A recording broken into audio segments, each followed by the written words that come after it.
Chaque jour, on se réveille, il y a des nouveaux records.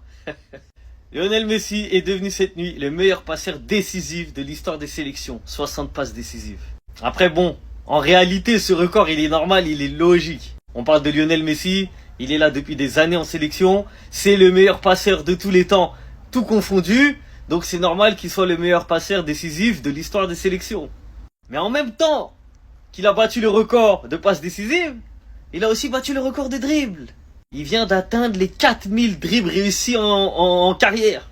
4000 les gars, 4000. Aux 4000 il vient à 1000 et pas à 2. C'est une dinguerie les gars. Dites-vous là, il a éliminé 4000 personnes. Comptez jusqu'à 4000, 1, 2, 3, 4, 5, vous allez voir. Et bien après à la fin vous dites purée. Messi il a éliminé autant de joueurs là. Waouh, dinguerie. Les gars on se rend pas compte. C'est le meilleur dribbleur. C'est le meilleur passeur. C'est le meilleur joueur. S'il avait 172 matchs en plus, il aurait été le meilleur buteur. Il aurait même pas eu besoin de 172 matchs en réalité. Juste 72. Il aurait été meilleur buteur aussi. Les gars, c'est trop. C'est Léo. Dinguerie les frères. Je vais jouer le Classico. Je vais porter le nouveau maillot spécial Classico édition Ed Sheeran. Je reviens pas. Je vais jouer contre le Real. Bah oui, parce qu'il n'y a pas le choix. Voilà la liste des blessés pour le Classico. Je vais jouer. Je vais le faire pour le peuple. Dans un premier temps, Rafinha est très incertain pour le Classico. Il essaye de faire tout le nécessaire pour revenir à temps. Malheureusement, il s'est pas remis comme prévu de sa blessure au biceps fémoral. Et il y a de grandes chances qu'il rate le Classico. Derrière, officiel, communiqué du club, le Barça annonce que Robert Lewandowski souffre d'une déchirure musculaire au niveau du biceps fémoral de la cuisse gauche. Absence de 3 semaines environ. Résultat des courses, on a Ter Stegen qui est pas là. Classique. Gavi, on savait. Dani Olmo qui a pas survécu à la trêve, qui sera donc indisponible. Rafinha pour le moment, il y a encore du doute qui plane autour de lui, mais ça m'étonnerait quand même très fort qu'il soit disponible. Robert Lewandowski out. Lamine Yamal qui pourrait être de retour pour le Classico, mais on n'en sait pas réellement plus. Blessé, remis, pas remis, à tout moment il peut rechuter. Et Fermin qui à la base pourrait vraisemblablement être là et qui devrait même débuter le match face à Gérone. À voir si c'est pas trop tôt, à voir s'il débutera et à voir s'il se reblessera pas. Du coup, préparez-vous à voir la charnière Araujo Benbe. Voilà. Ils sont vraiment dans une autre planète les deux. Ils ont pas fini, ils ont pas dit leur dernier mot. Cristiano et Messi viennent encore de briser des records à leur âge. En fait c'est simple, ils sont encore en concurrence avec les autres joueurs de 22 ans, 23 ans, 24 ans. C'est une totale dinguerie. Déjà on commence avec le GOAT, Lionel Messi. Les records ils sont impressionnants. En fait Messi, chaque fois qu'il joue la nuit, tu te réveilles avec une surprise. Messi c'est comme un petit déjeuner. Record, Lionel Messi est devenu cette nuit le meilleur passeur. 60 passes décisives en sélection. Il dépasse Neymar qui était à 59 passes D. Et une autre statistique dingue, Messi n'est qu'à 2 passes décisives des 400 passes décisives en carrière. Et il devient aussi le joueur à avoir réussi le plus de dribbles dans l'histoire du football. 4000 dribbles. Donc là, t'es en train de me dire que dans sa vie en professionnel, il a dribblé 4000 joueurs. 4000 fois, il les a dribblés. Bien évidemment, quand il y a Messi, il y a toujours CR7 à côté. CR7, hier soir, a encore régalé en sélection. Et pour ceux qui disent, ouais, il brille que avec Al Nasser en sélection, il fait rien, pardon, j'ai mal entendu. CR7, hier, encore un doublé avec le Portugal, c'est devenu le meilleur buteur des qualifications à la Coupe du Monde de l'histoire. Et il est aussi, ça depuis longtemps, le meilleur buteur de l'histoire du football en sélection. Ça veut dire, tu prends n'importe quel joueur avec son pays, en but, il n'y a personne qui a fait mieux que CR7. Et il est à 948 buts en carrière. Il lui manque un chemin, et il le sait très bien c'est lequel, le chemin des 1000 buts. En fait, les deux, tellement c'est des monstres, ils se mettent en concurrence avec les Erling Haaland, les Kylian Mbappé, les Lamine Yamal. Ils sont en patron, et jusqu'à la fin de leur carrière, ils seront comme ça. Aucun joueur de l'histoire du PSG n'est titulaire dans cette équipe. Donc là, il a pas dit le PSG 2025. Il a dit aucun joueur de l'histoire du PSG, donc l'histoire du club. Voyons voir, on va regarder ça. Là, pour l'instant, vous reconnaissez tous l'équipe, bien évidemment. Une des meilleures équipes de l'histoire de la Ligue des Champions, le Real Madrid 2017. Maintenant, le petit problème pour moi dans la phrase, c'est là, l'histoire du PSG. Donc là, vous êtes en train de vous dire, mais quel joueur on pourrait intégrer dans cette équipe ou quel joueur aurait potentiellement sa place dans cette équipe. Bon, je sais qu'il y en a plein, ils vont dire, il y en a aucun. Pour moi, les gars, je vous rassure, il n'y en a pas 20 000 qui peuvent intégrer cette équipe. Cette équipe, elle était ultra impressionnante. Mais il y a un joueur, les gars, un joueur, il serait dans ce club à ce moment-là, bien évidemment qu'il serait titulaire. Vous allez me dire que ce Neymar-là, Il prend pas la place d'Isco. Isco, c'était incroyable. Hein. Isco sous Zidane, il était terrifiant. C'était l'élément parfait qui jouait derrière Ronaldo et Benzema, ça je suis d'accord. Mais les gars, vous croyez vraiment que Neymar, en meneur de jeu, quand il a été repositionné en 10 avec le PSG, même pendant la Ligue des Champions 2020, où il fait un festival pendant tout le tournoi, vous allez me dire qu'il prend pas la place d'Isco? Après, bien évidemment, il a jamais joué au Real, donc on peut pas savoir si vraiment il aurait été bon à ce poste-là, à ce moment précis. Mais les gars, faut arrêter quand même. De l'histoire du PSG,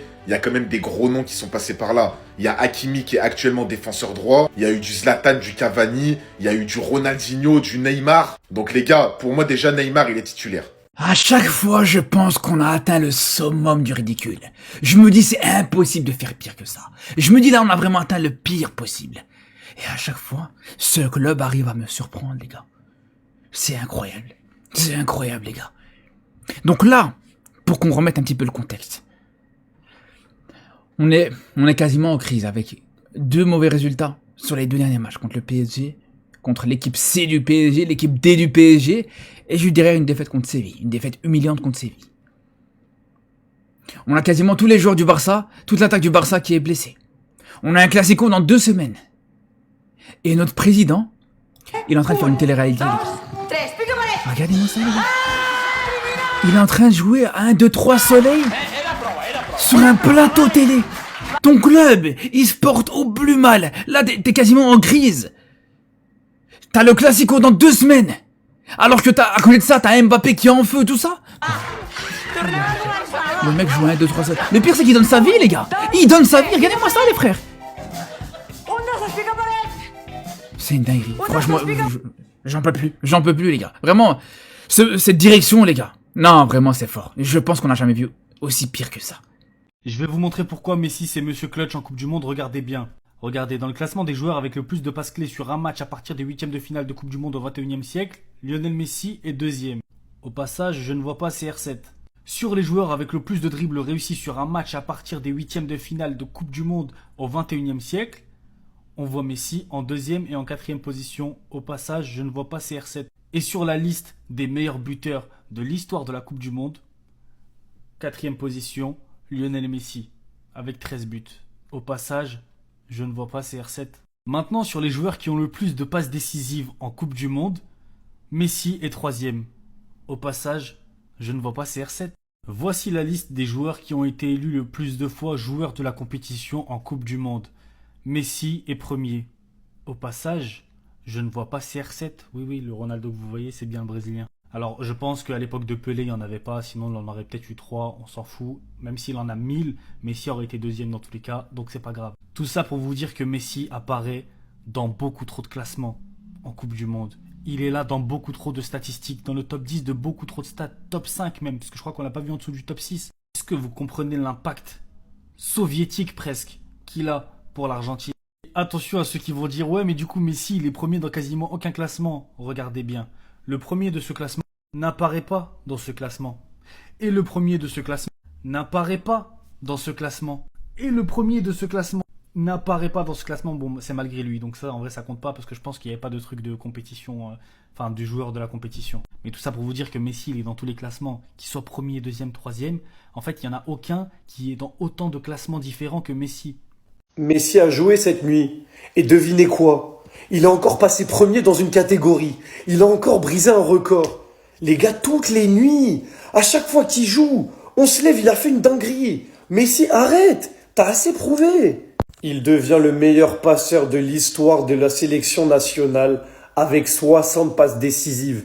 Messi, c'est 6 passes D sur ses 3 derniers matchs. 9 passes D sur ses 8 derniers matchs. Il est à 398 passes D en carrière. Bientôt 400 passes D. Rendez-vous compte, 400 passes D. Mais vous connaissez Messi, battre un record dans la nuit, ça lui suffisait pas. Il a atteint la barre des 4000 dribbles cette nuit. Il a dribblé 4000 fois quelqu'un. Est-ce que vous vous rendez compte du nombre 4000?